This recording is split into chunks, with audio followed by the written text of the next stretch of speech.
Opinion Tamil பார்வையாளர் அனைவருக்கும் வணக்கம். நான் உங்கள் யாசேர். துணைவேந்தர்களை நியமிக்கக்கூடிய அந்த அதிகாரம் என்பது ஆளுநர்கிட்ட இருந்து அரசாங்கத்திற்கு மாற்றக்கூடிய அந்த மசோதாவிற்கு உச்சநீதிமன்றம் ஒப்புதல் கொடுத்தாங்க.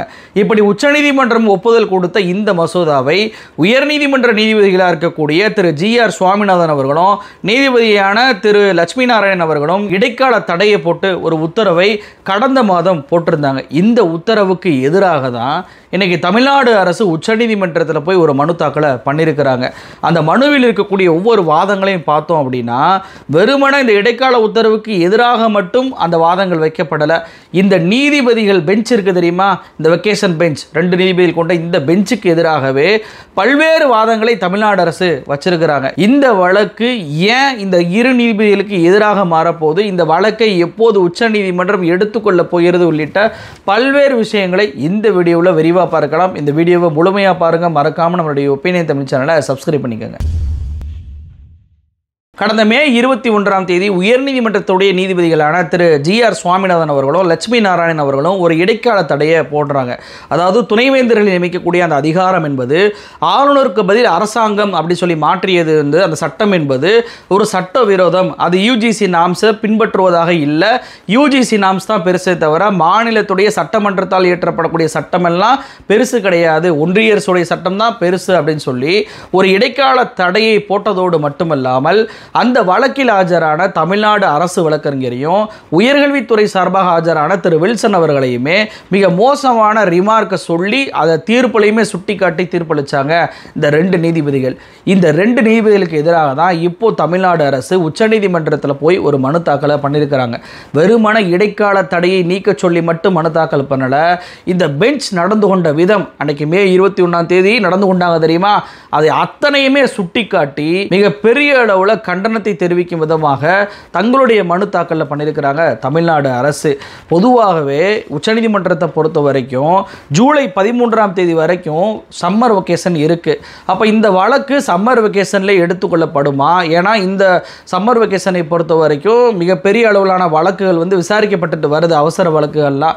அப்போ இந்த சம்மர் பெஞ்சிலேயே இந்த வழக்கு போகுமா, அல்லது ஜூலை 14ஆம் தேதி வந்து வழக்கமான பெஞ்ச் வரும்ல, அப்போ அந்த வழக்கு எடுத்துக்கொள்ளப்படுமா அப்படின்ற கேள்வி இருந்துச்சு.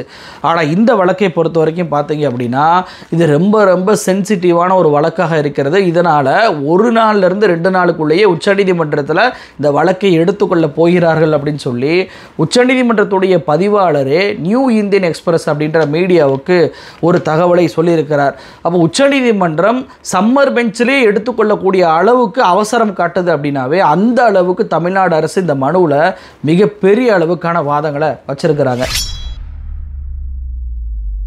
அந்த வாதங்களை எல்லாம் வரிசையாக பார்த்துடலாம். முதல் வாதமாக தமிழ்நாடு அரசு என்ன வச்சிருக்கிறாங்க அப்படின்னா, 2வது முறையாக ஒரு சட்டமன்றத்தில் ஒரு மசோதாவை ஆளுநருக்கு அனுப்பி வச்சா அந்த மசோதாவை குடியரசுத் தலைவருக்கு அனுப்பியதே செல்லாது, சட்டவிரோதம் அப்படின்னு சொல்லி ஆளுநரை கண்டித்து பிரிவு 142 பயன்படுத்தி அந்த மசோதா அத்தனைக்குமே உச்சநீதிமன்றம் நீங்களே வந்து சட்டமாக்குனீங்க, அந்த சட்டத்திற்கு இவங்க இடைக்கால தடையை போட்டிருக்கிறாங்க அப்படின்னு சொல்லிட்டு முதல் வாதத்தை வச்சிருக்கிறாங்க. அதாவது உயர்நீதிமன்றம் உச்சநீதிமன்றம் போட்ட அந்த தீர்ப்பை மாற்றவே முடியாது அப்படின்றதை சுட்டி காட்டி தான் இந்த முதல் பாயிண்டை தமிழ்நாடு அரசு சொல்லியிருக்கிறாங்க.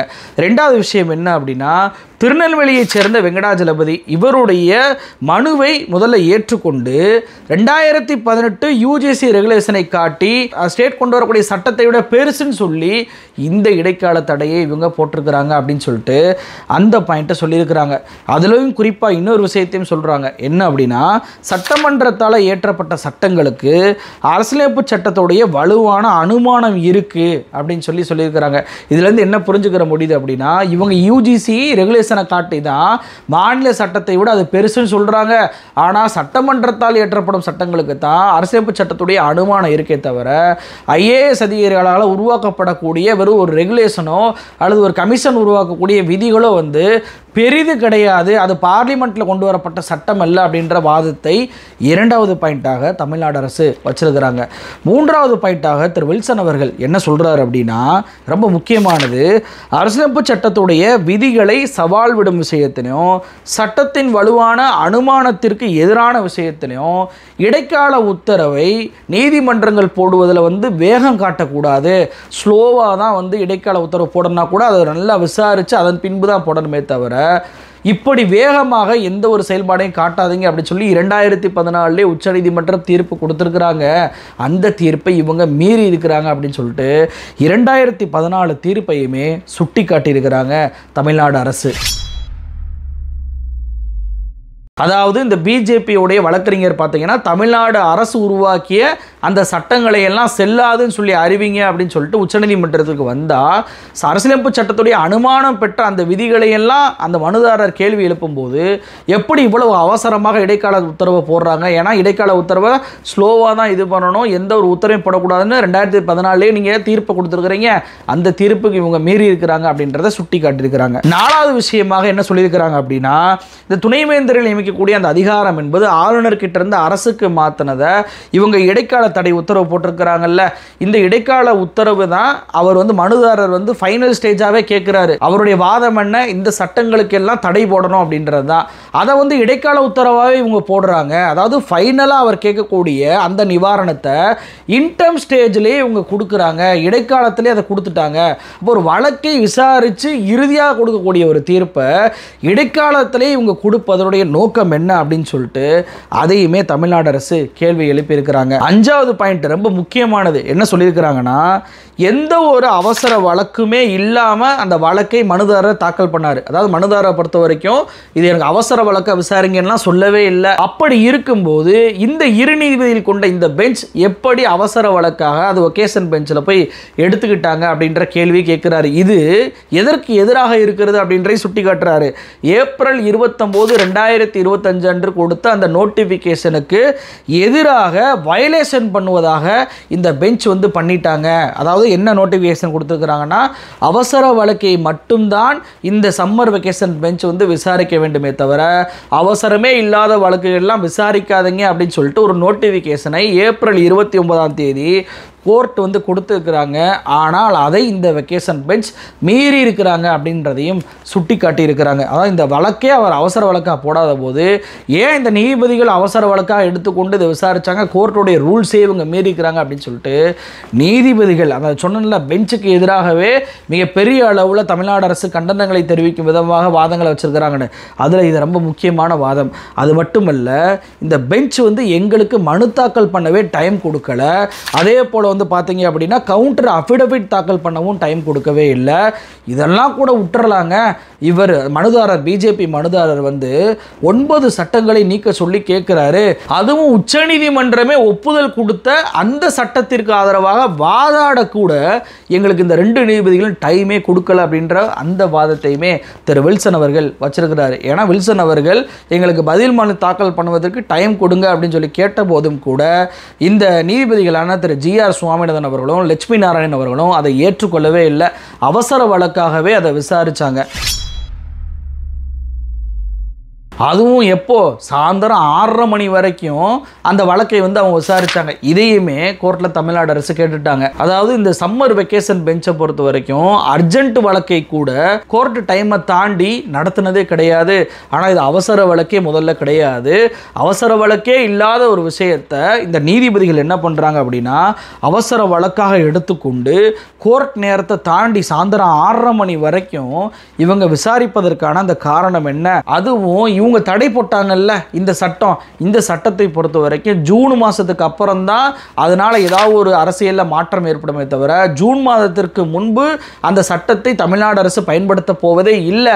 அப்படி இருக்கும்போது எதற்காக மே 21 அவசரத்தை காட்டி எங்களுக்கும் பதில் சொல்ல விடாமல், வாதாட கூட விடாமல் ஒரு இடைக்கால உத்தரவை இவங்க போட்டாங்க? அதுவும் கோர்ட்டு டயத்தை தாண்டி எதற்காக இவங்க அந்த வழக்கை கொண்டு போனாங்க அப்படின்ற கேள்வியுமே திரு வில்சன் அவர்கள் கேட்டிருக்கிறார். ஏன்னா சாயந்தரம் 6:30 மணி வரைக்கும் அந்த விசாரணையை நடத்தினாங்க அந்த 2 நீதிபதிகளும்.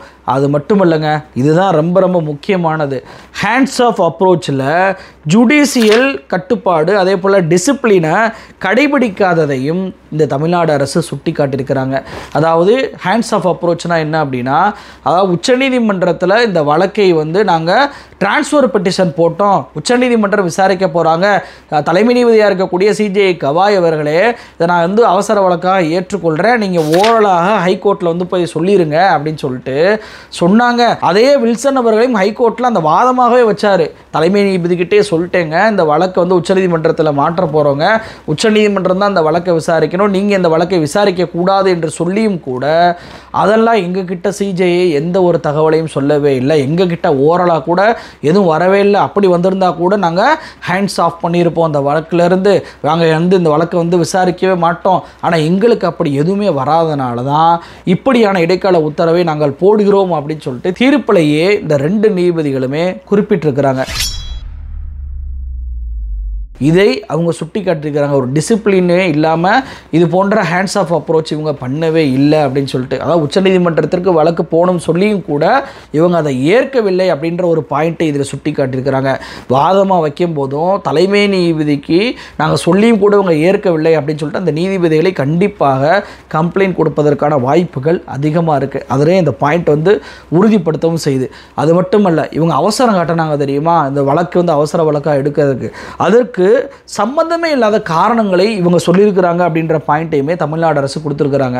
அதாவது அந்த பிஜேபி சார்பாக ஆஜரான அந்த சீனியர் கவுன்சில் இருக்கிறார்ல, அவர் வேளாண் சட்டத்தை எதிர்த்து வாதிட்டதில் ஒரு ஆளுங்க அப்படின்னு சொல்லிட்டு அதெல்லாம் ஒரு காரணமாக சொல்லி இந்த வழக்கை இவங்க அவசர வழக்காக எடுத்து அதுக்கான தீர்ப்பை இவங்க கொடுத்துருக்குறாங்க அப்படின்றதையுமே தமிழ்நாடு அரசு சுட்டி காட்டியிருக்கிறாங்க. இது மட்டுமல்ல, மே 21 நீதிபதிகள் தீர்ப்பை வாசிக்கும் போது மைக் ஆஃப் பண்ணி கோர்ட் ரூமில் உள்ளவங்களுக்கும் கேட்காத படியும் விர்ச்சுவலாக ஆன்லைனில் ஆஜரான எங்களுக்கும் கேட்காதபடியும் இவர்கள் வந்து மைக்கை ஆஃப் பண்ணிட்டாங்க. ஏன் மைக் ஆஃப் பண்ணாங்க அப்படின்ற கேள்வியுமே தமிழ்நாடு அரசு தன்னுடைய மனுவில் தாக்கல் பண்ணியிருக்கிறாங்க. அப்போது ஒரு தரமான ஒரு மனுவை தமிழ்நாடு அரசு தாக்கல் பண்ணியிருக்காங்க. வெறுமன இடைக்கால தடையை மட்டும் நீக்கல் சொல்லவில்லை.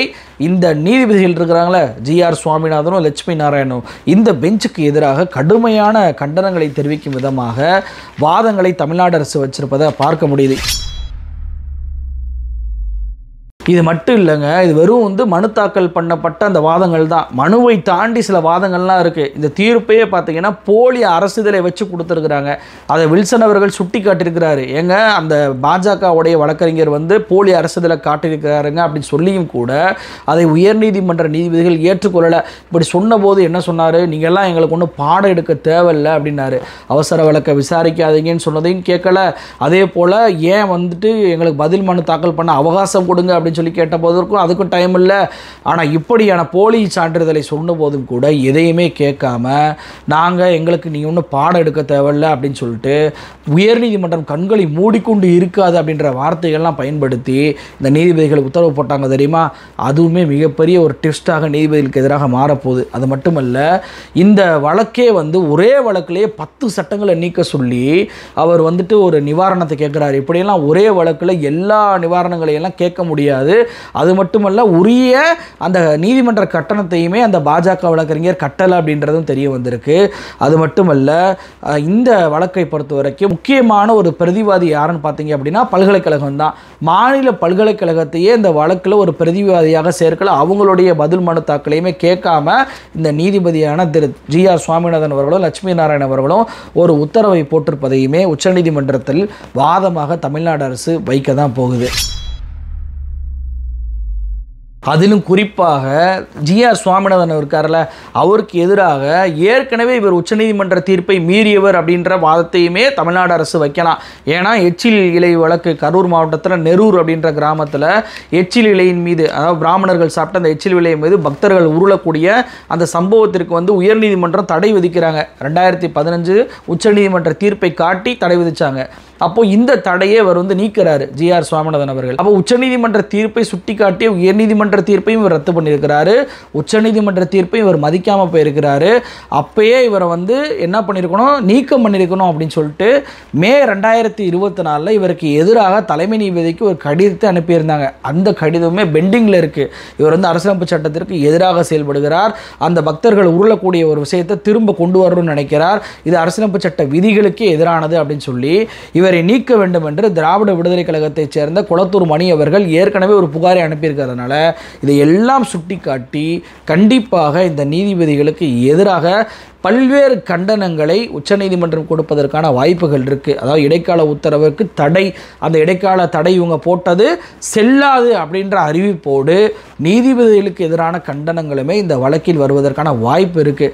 ஏன்னா உச்சநீதிமன்றம் அந்த கொடுத்த அந்த தீர்ப்பை, அந்த ஒப்புதல் கொடுத்த அந்த மசோதாவை இவங்க இடைக்கால தடைன்னு சொல்லி போட்டிருக்கிறாங்க. உச்சநீதிமன்றத்திற்கு டிரான்ஸ்ஃபர் பண்ணணும்னு சொன்னதையுமே இவங்க ஏற்றுக்கொள்ளவில்லை. தலைமை நீதிபதி சொன்ன வார்த்தையை கூட இவர்கள், அந்த மூத்த வழக்கறிஞர் திரு வில்சன் அவர்கள் சொன்னதையும் இவங்க ஏற்றுக்கொள்ளல. வில்சன் அவர்களுக்கு எதிரான பல்வேறு ரிமார்க்குகளையும் இவங்க கொடுத்துருக்கிறாங்க. அப்படின்றப்போ இந்த நீதிபதிகள் கண்டிப்பாக உச்சநீதிமன்றத்தில் அந்த வழக்கில் பதில் சொல்லி ஆக வேண்டிய நிலை என்பது ஏற்பட்டிருக்கு. சரி, இது இந்த வழக்கு. இதையும் தாண்டி எனக்கு ஒரு கோரிக்கை இருக்கு. என்ன அப்படின்னா, நம்ம தமிழ்நாடு அரசை பொறுத்த வரைக்கும் உச்சநீதிமன்றத்தில் இந்த SSA ஃபண்டை கொடுக்காததற்கு ஒரு வழக்கை போய் மனு தாக்கல் பண்ணியிருக்கிறாங்க. அந்த வழக்கு எப்போ விசாரணைக்கு வரப்போன்னு தெரியல. ஆனால் இந்த வழக்கையுமே உயர்நீதிமன்ற நீதிபதியான இதே அமர்வு GR சுவாமிநாதன் அவர்களோ லட்சுமி நாராயணன் அவர்களும் ஏற்றுக்கொண்டு தீர்ப்பை தள்ளி வச்சிருக்கிறாங்க. அதாவது கல்வி நிதியை வந்து தமிழ்நாடு அரசு NEP ஏற்றுக்கொண்டாதான் நாங்கள் தருவோம் அப்படின்னு சொல்லிட்டு ஒன்றிய அரசு வந்து ஒரு பதிலை கொடுத்துருக்குறாங்க. அந்த வழக்கையுமே இவங்க கையில் எடுத்திருப்பனால, தீர்ப்பை தள்ளி வச்சிருக்கனால அந்த தீர்ப்பையுமே இவங்க கொடுக்கக்கூடாது.